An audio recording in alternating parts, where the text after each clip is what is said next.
Now, if you're on Spotify, TikTok, or YouTube, you might have heard about this trending pop ballad love song, I Guess I'm in Love. The song has been topping music charts here and abroad, and since it was released last month. But did you know that the artist behind it is part Filipino?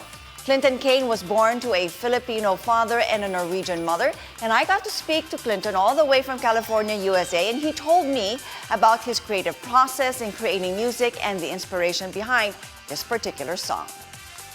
It's about love, it's about falling in love, not the weird puppy love, but like, truly falling in love and finding someone where, it's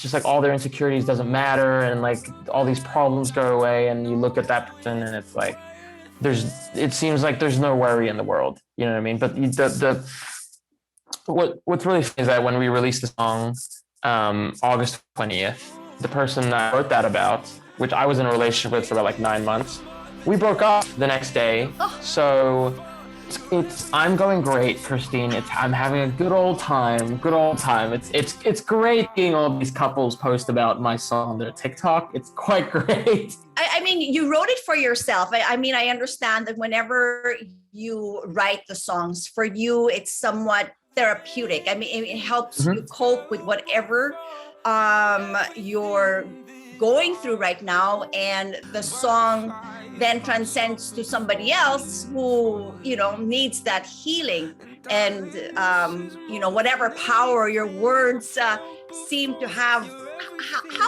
What is your creative process like? Do you have the melody? Do you write first the lyrics? Tell us more about that. It usually comes from like I'm sitting down somewhere. It all comes very random. It's like I feel something and I'm like, okay, I need to do something.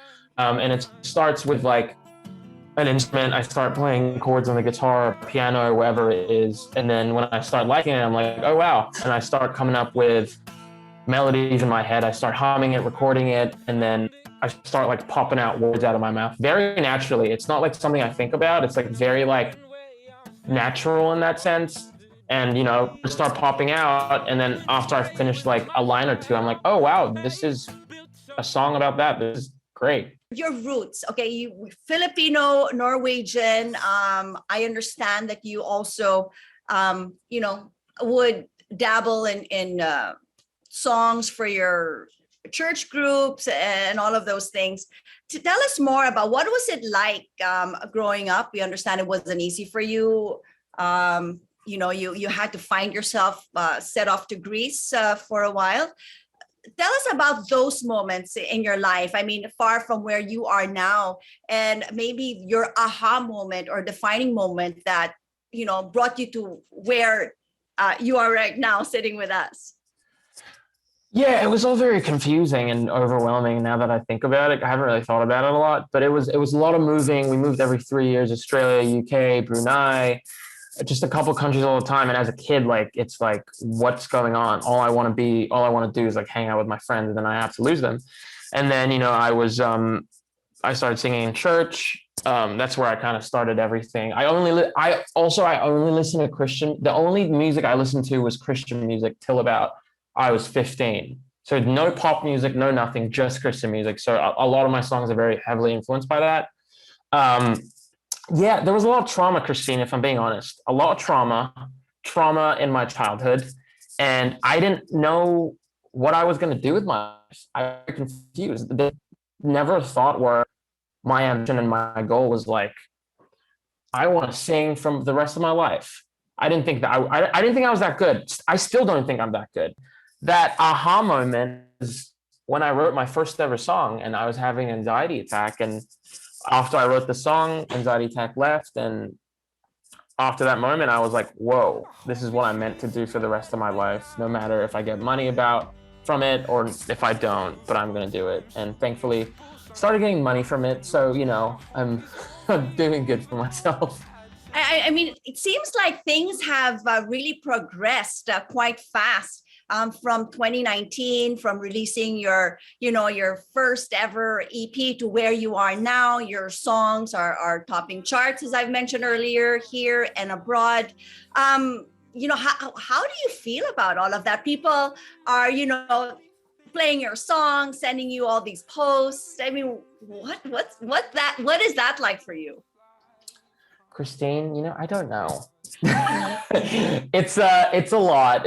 I haven't come to think about it yet because it's very surreal. But let me tell you one thing, it's quite great.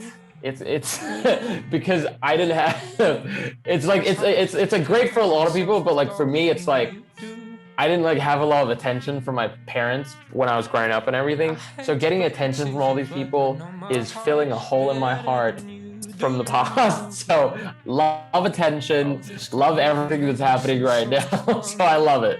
For your Filipino fans, I mean, being half Filipino, tell us a little bit about, what it's like. We understand that, well, from our little chat earlier, that you've been to the Philippines. The Filipino fans are dying to get to know you a little better. Favorite places in the Philippines, foods to eat. Can you speak Tagalog at all?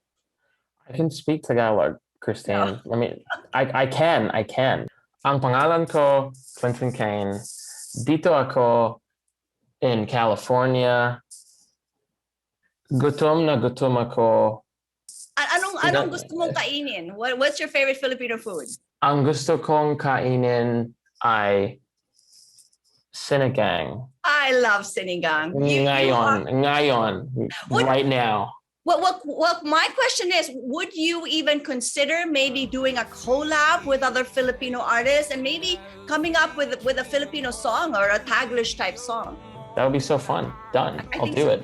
I think that would be so fun. Well, we look forward to that. And another thing that we're actually looking forward to, your upcoming tours. Oh my gosh, I can't believe you are actually going on a tour. It's been so long. Tell us more about that and what we can do to catch it. I mean, is it only in the States? Are you going to come back to Asia? Yes. So the one at the end of the year is only America because the world is a little bit more open up over here. But we have tours scheduled for next year for Europe, Asia, Australia, and America altogether. So yes, I will be, as soon as Christine, let me know as soon as the world opens up in the Philippines, and I will be there.